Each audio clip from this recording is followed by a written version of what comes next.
Hello, Bio 101 students, and welcome to this week's virtual lesson into some basics of virology, which is the study of viruses and infectious diseases.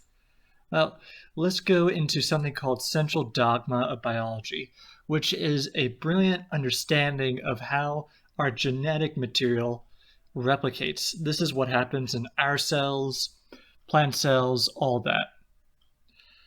Basically, here's how genetic material gets replicated. We have double-stranded DNA, deoxyribonucleic acid, and through a process called transcription, it becomes ribonucleic acid, specifically mRNA or messenger RNA. And then that messenger RNA, mRNA, can be translated into protein.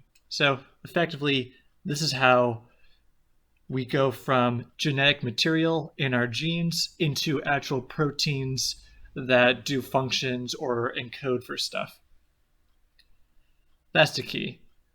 Starting with double-stranded DNA, the emphasis on the fact that it is double-stranded, goes through transcription, becomes messenger ribonucleic acid, and then that can be used as a template to build proteins. Well, that's what happens in our cells. Our cells have the ability to do this entire process. And just to put further emphasis on that, it is important that our DNA is double-stranded. We have two strands of DNA that form helixes by coming together. Because in order for the enzyme RNA polymerase to actually bind to DNA and use DNA as a template to build RNA, to build a strand of RNA, that RNA polymerase enzyme will only bind to double-stranded DNA.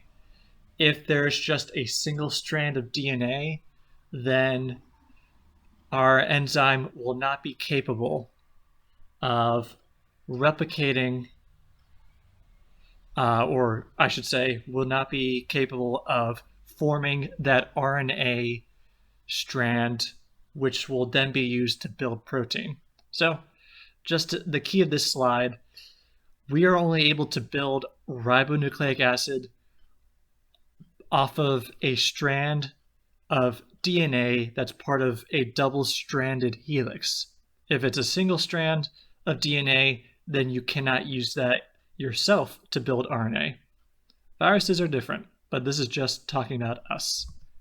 Now then, viruses. Viruses, they effectively consist of two components. And, well, viruses, they're infectious diseases. That goes without saying. One of the two main components that something has to have to be a virus is its viral genome, its genetic code. And for viruses, that genetic code can be either deoxyribonucleic acid or ribonucleic acid. In other words, it can be DNA or RNA, and it can go one step further. The genetic genome of a virus can either be double-stranded DNA, single-stranded DNA, or double-stranded RNA, or single-stranded RNA. And whatever it is, that will go into how that virus functions in attempting to form more of itself through replication. And on the right side is just like two generic images, one being of double-stranded DNA, where viruses can either have both strands or one strand in their genome, and then the furthest image on the right is an example of single-stranded RNA. And for some viruses, that's their entire genome, just a single strand of RNA, or they could have double-stranded RNA, where there is a complementary strand to the one that is shown. Now, that is the viral genome. The second main part that a virus has is a protein coat surrounding its genome, essentially protecting it, packaging it so that that genome can be transported. and that protein coat is called a capsid. Now, the combination of a capsid and a viral genome is called a nucleocapsid, and that entire nucleocapsid, the protein coat and the viral genome, that entire thing is the virus. Now, for viruses in particular, the only thing that is actually infectious is the genome. If it's just the protein coat, that will not actually harm you. Now, viruses are not actually capable of replicating their genome and using their genome to form proteins on their own. They need to essentially infect a cell, that cell eventually becoming a host cell, which will then take the virus's genome and use it to form more of that genetic material and more of the virus capsid to eventually help build more and more viruses. So essentially, what a virus tries to do is it tries to insert itself into the process of central dogma of transcription and translation through somewhere in that process. Since a virus cannot do that on its own, it hijacks the cell's ability to do that process, to go from genetic material to proteins, and then to go from genetic material to replicating more of that genetic material. A virus needs a cell's machinery to be able to do that. And well, all viruses, there is no exception to this. All viruses, they attempt to enter into one of the stages of central dogma in a cell by in some way, shape, or form taking their viral genetic material, their viral genome, and converting it into messenger RNA, because messenger RNA is what a cell is able to read and then use to build proteins. And well, yeah. Now the actual method of infecting a cell, now this is like so. Essentially, there is a nucleocapsid, so a virus composed of its protein coat surrounding its viral genome. And eventually, that virus, that nucleocapsid, will attach to certain receptors on a cell. And that is represented by the middle image. And the rightmost image is where the genetic genome has been inserted into the cell. So, and then just leaving an empty capsid, protein capsid on the outside. So effectively, that is the function of the capsid, to safely protect the viral genome from being mutated or degraded, and eventually transport it to a suitable cell, which will take that viral genome and form more viruses, more nucleocapsids from that genome. And since that protein coat can only bind to certain receptors, that's why there are some viruses that will only affect animal cells. There are some that will only affect plant cells or infect bacteria. There are some viruses that will only infect, say, dogs, or some that only infect monkeys or mammals as opposed to fish. Viruses, in many cases, they tend to be very specific to what they will infect. Although there are some examples that are capable of infecting a wide range of species. But that's more complex than what we'll get into. So, key of this slide, the nucleocapsid will eventually bind to a suitable cell. It will insert its viral genome into the cell, and then that viral material will eventually be replicated. Now, there are other infectious agents that can cause disease that are also not bacteria. And two other examples would be viroids and prions. A viroid is simply, it only consists of a single strand of RNA, ribonucleic acid. That is the only component of a viroid. And these are typically more capable or more found in infecting plants. Now, a prion is essentially an infectious protein.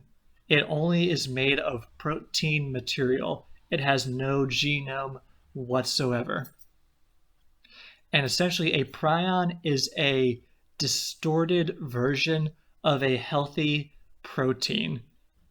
Therefore, when a prion is nearby the healthy version or the normal version of a protein, it will distort the healthy version to make more of the unhealthy version of the protein. A prion being essentially an unhealthy version of a protein that is essentially no longer functional, no longer capable of doing what the protein is meant to do in the body or in the cell, and essentially it causes more of the healthy version of that protein to become the distorted prion. So that's how those multiply. So viroid, it only consists of a genetic genome, namely single-stranded RNA. A prion only consists of protein. It does not contain a genome, whereas a virus contains both a protein coat and a nucleic acid genome. Where viroids, they tend to only be seen infecting plant cells, prions only seem to be present in infecting animal cells.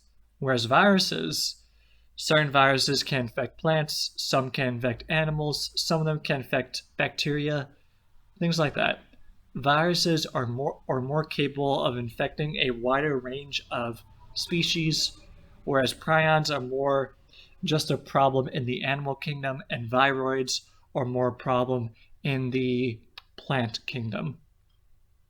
Now, the next slide I'm going to show you is not something you have to remember the material on it, but there is a concept that I'm going to mention that I want you to actually know. And it will be this slide. This slide essentially shows a wide range of viruses that are in our world, and it is nowhere near all of them. Some viruses, they really don't have any symptoms. They don't do anything bad to you. They just multiply, and that's all they do. But here are some of the viruses that either that have been talked about in the news over the past few years due to pandemics and outbreaks in parts of the world, or some common viruses that are just part of yearly routine. The furthest to the left, those Roman numerals, that represents the class that virus is in. Class 1, Class 2, all the way to Class 7. And I'll talk about what those classes are later. They essentially tell you whether that virus has a genome that's double-stranded DNA, single-stranded DNA, single-stranded RNA, or so on. But here is an example of a class 1 virus, adenovirus. And when someone becomes infected with an adenovirus, symptoms can be fever, diarrhea, pink eye, in more severe cases, bronchitis, pneumonia. So a lot of common cold-like symptoms. That's why sometimes when it looks like someone has the common cold, they really are infected with an adenovirus. Another class 1 virus is herpes virus. And these ones, they can cause a wide range of symptoms too. Fever, blisters, burning sensation, difficulty urinating. An example of a class 2 virus is parvovirus, which can cause lethargy, tiredness, loss of appetite, and again, fever. Two examples of a class 3 virus are reovirus, which can cause mild illness, or in more severe cases, pneumonia, encephalitis, meningitis, some very severe cases of that, or rotavirus, which can cause symptoms like vomiting, fatigue, severe dehydration, or abdominal pain.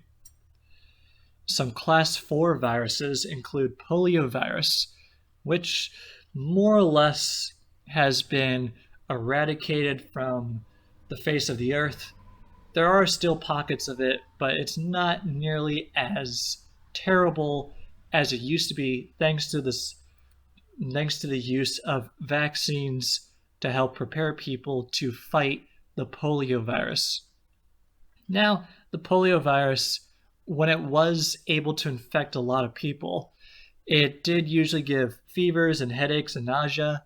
However, in the severe cases where it was able to infect the spinal region, it could cause severe paralysis. And polio, it took a lot of lives. So thank goodness for the development of a vaccine that was able to immunize enough people in the world to polio that it was no longer able to replicate in most people's cells. Now, another type of class 4 virus, one relevant to today is coronavirus. Coronavirus is a family of viruses. The one in particular causing the pandemic right now is the SARS-2 coronavirus, or coronavirus infectious disease 19, COVID-19. And symptoms of coronavirus, of many of the types of coronavirus, are fever, diarrhea, fatigue, difficulty breathing, many symptoms that you might mistake for the common cold or influenza, but that difficulty breathing can actually become, in severe cases, the inability to breathe without outside assistance, say an oxygen machine. Now, class 5 viruses, these can be very awful viruses. One being influenza virus, which influenza has a lot of the symptoms of the common cold, but influenza is significantly worse and deadly. But influenza can cause fevers, chills, so you're getting nuked on both ends of the temperature spectrum, can cause muscle aches, congestion, excess mucus production. And then, as there was a pandemic of this a few years back, there is another class 5 virus called Ebola virus. And symptoms are fever, aches, weakness, diarrhea, vomiting. Another terrible version of a class 5 virus is rhabdovirus, which rhabdovirus is what causes rabies, which has, if it is not treated quick enough, it will kill 100% of the people that it is allowed to survive in. And a rhabdovirus causing rabies, essentially, the terrible thing about rabies is that in humans, eventually the person, if left untreated, will lose the ability to control their swallowing. Therefore, every time they try to swallow, say, a glass of water, they will feel like they are drowning, and the brain will actually become so traumatized by the process that just looking at a glass of water can cause patients with late stage rabies to actually start shaking violently because they are going through the process of thinking they are about to drown. So rabies, very terrible. But thankfully, for how bad rabies is, the rhabdovirus is actually one of the few situations in all of infections where the rhabdovirus, it replicates so slowly that this is one of the few times that you can give someone a vaccine for an infectious disease after they are already infected. And the vaccine will work quick enough to cause a person to build up an immunity to prevent more rhabdovirus, more rabies viruses from proliferating in the body. Almost every other disease, as far as every other one that I'm aware of, essentially giving someone a vaccine after they're infected generally won't change anything because they're already infected. Therefore, they're not trying to build an immunity to that infectious disease. They are already fighting the infectious disease. But rhabdovirus, it replicates so slowly that it's really the only case that I'm aware of that you can give someone a vaccine for it after they're already infected, and they will build up an immunity to fight it off. Now, these class 5 viruses, they're very terrible. An example of a class 6 virus is human immunodeficiency virus, or HIV. And well, HIV is what causes AIDS, acquired immune deficiency syndrome, or essentially losing the ability to effectively fight off other infections because your immune system is highly degraded. That's why HIV is very terrible, because if it becomes activated, it will eventually cause many people to lose the ability to properly fight off infection. Now, here's an interesting about class 6 viruses, or retroviruses.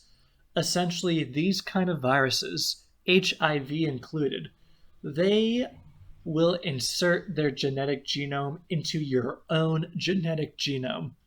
Therefore, those viral genes become a part of your very own genetic code.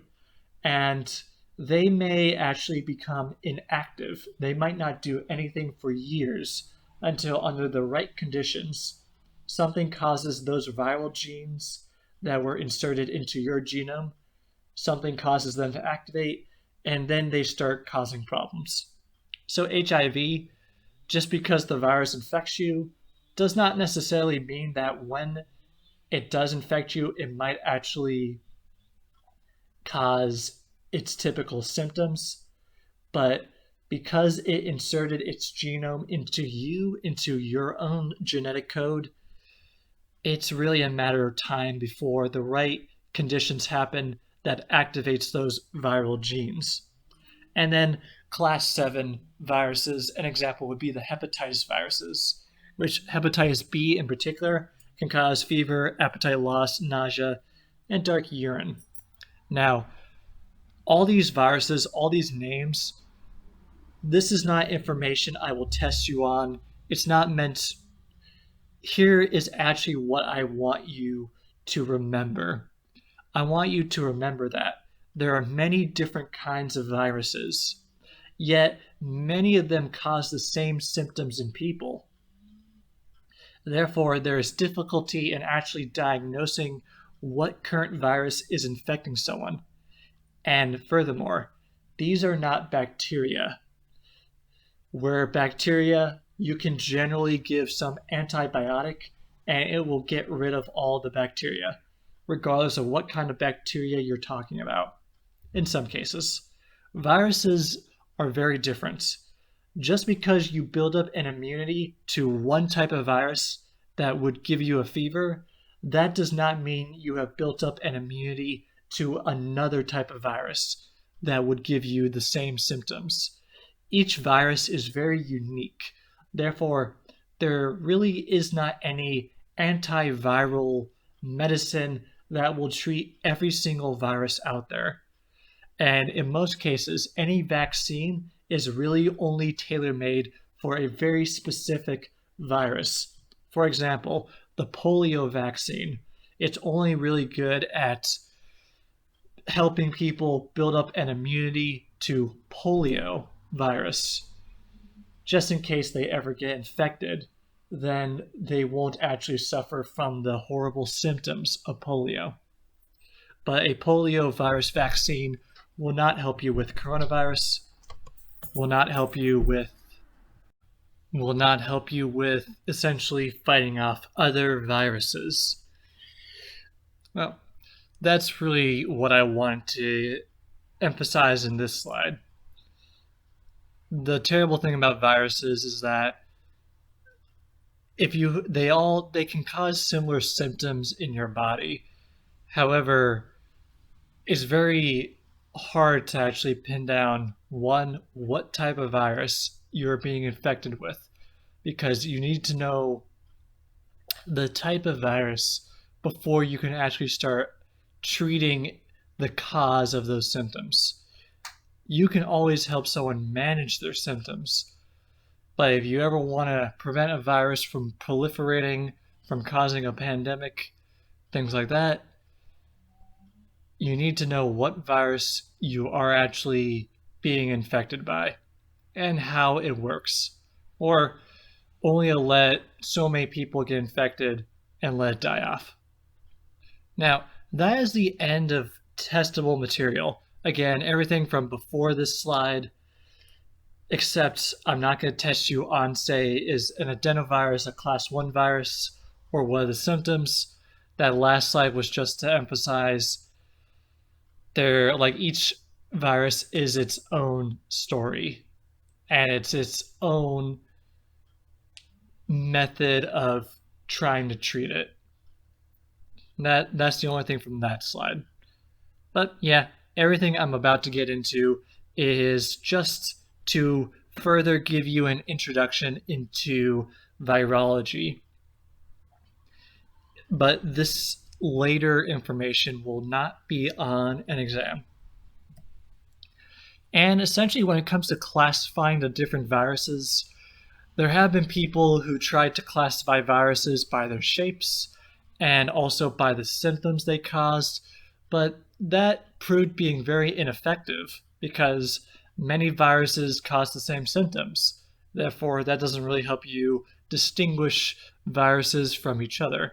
And many viruses have very similar protein coat shapes. Therefore, that also doesn't help you distinguish them. However, David Baltimore, he came up with the Baltimore classification of viruses. And this is not going to be on exam, but basically the Baltimore classification of viruses classifies viruses based off of what their genetic genome are and essentially how they go from their genetic genome to forming messenger RNA, which can then be read by the cell to produce more proteins for more viruses. Now, David Baltimore, he only classified groups 1 through 6. Group 7, which is very similar to group 1 viruses, the group 7 viruses, they were not actually discovered yet. HIV, or, well, not HIV. Group 7 viruses, they were not actually discovered yet. Or it might have been group 6. Anyways, he only classified 6 of these viruses, and the last one wasn't discovered yet, but it was given those types of viruses were given their own class afterwards. And here's essentially how they go. Class 1 is a virus with a genome that is double-stranded DNA. Therefore, when that virus infects a cell, the cell already has the ability to read double-stranded DNA. Therefore, the virus doesn't have to do anything else. That double-stranded DNA from the viral genome can be read by the cell to produce messenger RNA, which can then be used to produce more protein capsid. And the cell already has the ability to replicate double-stranded DNA. Therefore, the cell will replicate the viral genome so that when the protein capsid is produced from the mRNA, it will be able to absorb the replicated double-stranded DNA viral genome. Now, a class 2 virus, essentially, its genome is single-stranded DNA. And what occurs is that, essentially, let's see, class 2. Essentially, what happens is that single-stranded DNA, the cell will try to form the second complementary strand. So, where class 2 will have a class 2 virus's genome is just a single strand of DNA, the cell has the ability to form the complementary second strand. Therefore, it goes from the viral genome of a single strand of DNA to a double-stranded DNA intermediate, which a cell has the ability to read double-stranded DNA. It will then be able to use that double-stranded DNA intermediate to form more mRNA, or to form messenger RNA, which can then be used to encode for viral proteins. And then that double-stranded DNA can be used to replicate more of the original viral single-strand DNA. Class 3 viruses consist of double-stranded RNA, and they're very weird. So your cell does not actually have the ability to read double-stranded RNA because it does not occur naturally. However, one of those strands on the double-stranded RNA is essentially the same as what messenger RNA is. Therefore, one of those strands in the viral genome for a class 3 virus can be used to actually produce the viral proteins inside the cell, whereas the other strand can be used to form the complementary strand of the viral genome. Essentially, each strand in the double-stranded RNA can be used to make copies of the other. And one of those strands is already messenger RNA that can be read by the cell. Now, those are 3 of the varieties of DNA viruses. Most of the rest are going to be forms of RNA viruses. Now, class 4 is a single-stranded RNA virus, and that single strand of RNA is a plus sense single strand. In terms of genetic code, if something is plus sense plus SENSE, what that means is that strand is already readable by the host cell to form more viral protein. So essentially, class 4 viruses, they already have the genetic strand of RNA that a cell will read to produce more viral proteins. And what the cell will do is actually form a complementary strand of that plus sense RNA to form a minus sense RNA strand. And then that minus sense RNA strand can be used to form complementary copies of the original plus sense RNA strand. That way, where the original single strand of RNA, the plus sense, can be directly read to form viral proteins because it's already messenger RNA, the cell will need to make the complementary strand the minus sense of that strand of RNA in order to then again make more of the plus sense strand of RNA. So it's effectively two different processes of forming the capsid and then forming the genetic genome. Now, similar to class 4 is class 5 viruses. These are the ones like polio, like rhabdovirus. These guys are single-stranded RNA, once again, but these are going to be the minus sense strand. And essentially, what a minus sense strand is it cannot be directly read to form viral proteins. The minus sense needs to be used to form a complementary strand of, a complementary strand of RNA. And then that complementary strand will then be the messenger RNA, which can then be read by the cell to form viral proteins. Likewise, once that complementary plus sense single strand is made, it can be used as a template to build more single strand RNA minus sense. So basically, class 5 viruses, they need the cell to produce a complementary strand for its genetic genome. That way, that complementary strand will be the messenger RNA that will produce viral proteins, and will also be used as a complementary strand to produce more of the original viral genome, the minus sense single-stranded RNA. Now, class 6 viruses, these are going to be called retroviruses. They essentially need an enzyme called reverse transcriptase. And reverse transcriptase is essentially doing the process of transcription in central dogma, but doing it in reverse.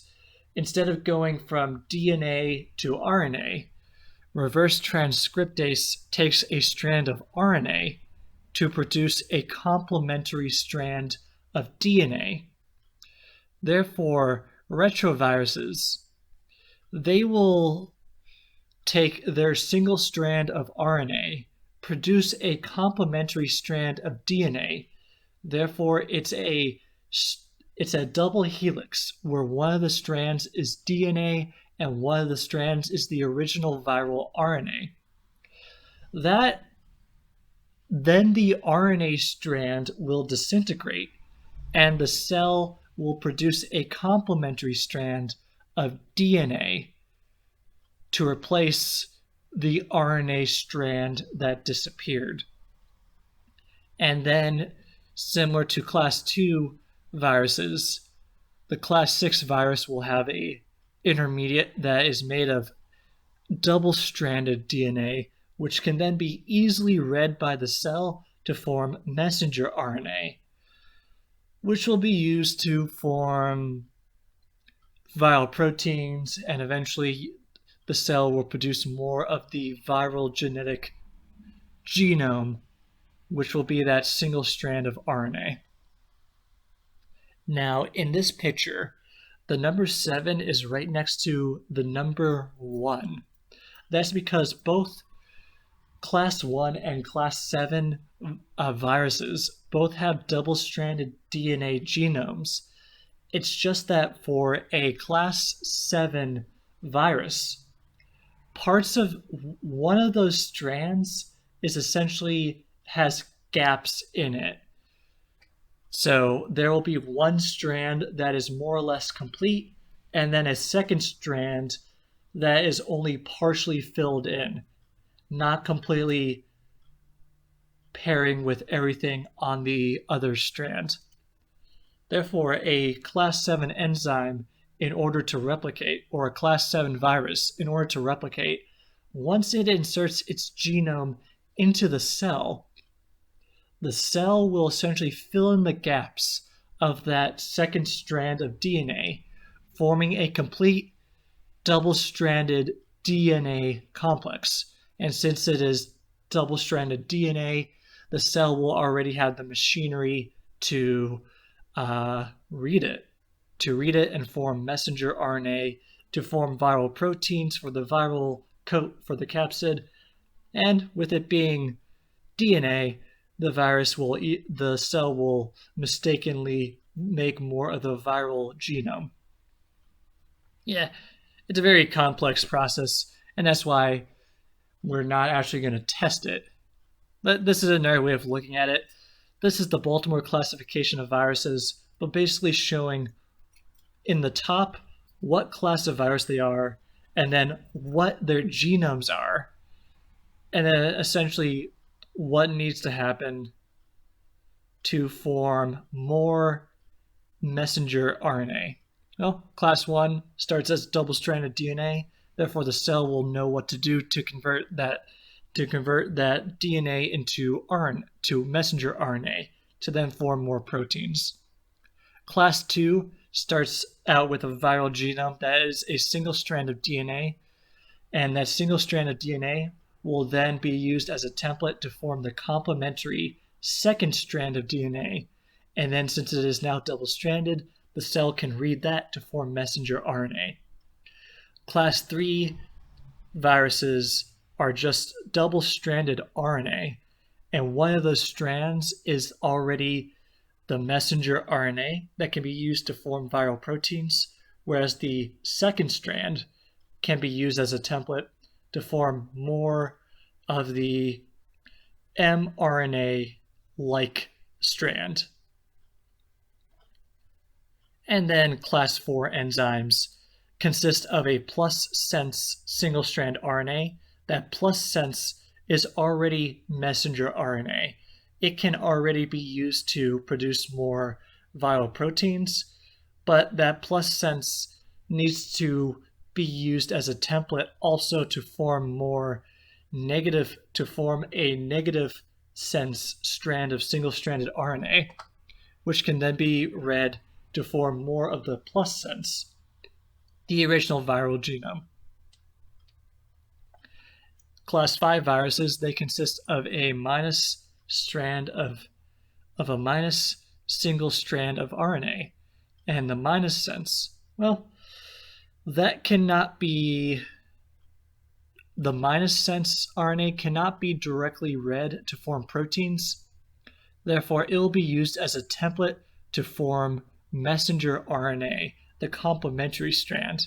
And then that messenger RNA will then be used to form one more to essentially form viral proteins, because messenger RNA is read to form proteins through translation. But that messenger RNA will also be used as a template to form complementary minus sense single-stranded RNA. Class 6 enzymes start out with a single strand of ribonucleic acid, as well as they have reverse transcriptase. That reverse transcriptase will form a complementary strand of DNA to the original RNA genome. Therefore, it's a temporary intermediate of a hybrid of a strand of DNA and a strand of RNA. The RNA strand will disintegrate and be replaced with a strand of DNA. Therefore, the second intermediate of a class 6 virus will be a double-stranded DNA molecule. And since it is now double-stranded DNA, that can be read by the cell to form messenger RNA very easily. And then for class 7 enzymes, they are made of double-stranded DNA as well. However, one of the strands is incomplete. There are gaps in it. Therefore, the cell will need reverse transcriptase to essentially to fill in the gaps on that second strand. And afterwards, it will be a complete double-stranded DNA complex, which, since it is double-stranded, it can be used to form messenger RNA. Yeah, it's a very crazy it's a very crazy form of it's a very effective way of classifying viruses. And it essentially shows how, where on a previous slide, a lot of those viruses cause people to react in the same way, to either have a fever, to have diarrhea, things like that. This basically shows that each virus, even if though they cause similar symptoms, there's really very different things going on within each virus. Each of them will have wildly different genetic codes. Some of them are double-stranded DNA, some of them are single-stranded RNA. Some of them replicate by forming a hybrid of DNA and RNA, then double-stranded DNA. That's why there's no real one-size-fits-all for antiviral medicine. Really, a vaccine for a virus has to be tailor-made for that specific virus. That's why, if should there ever be a coronavirus, a COVID-19 vaccine, it will only be effective at treating COVID-19. Similar to how, even though coronavirus and poliovirus are both a class 5 or a class 4 virus, the polio vaccine only works on polio. It has nothing to do with coronavirus because they are very separate viruses as far as their genome is concerned. And here's a link to basically go to the only website I could find that really goes into appropriate detail of the different classes of viruses. Many of the online resources are not very effective. They essentially will only tell you the different classes of viruses, but not what's actually happening at each class in order to produce more viral capsid and more viral genome. This website you are not required to go to. It's not going to involve information that will be on a test. It is purely just for you to have the option to study more about the world of viruses, if you're interested. I love this stuff, so that's why I know that it exists. And anyways, that is the conclusion of this lesson of, well, viruses, virology. It is a pleasure to have you all, and I'm very glad to have had this lesson as a virtual lesson. Catch you guys back in person, let's see, next week. Just so that you guys know, Monday's section, let's see. Well, never mind. Catch you all next week, y'all.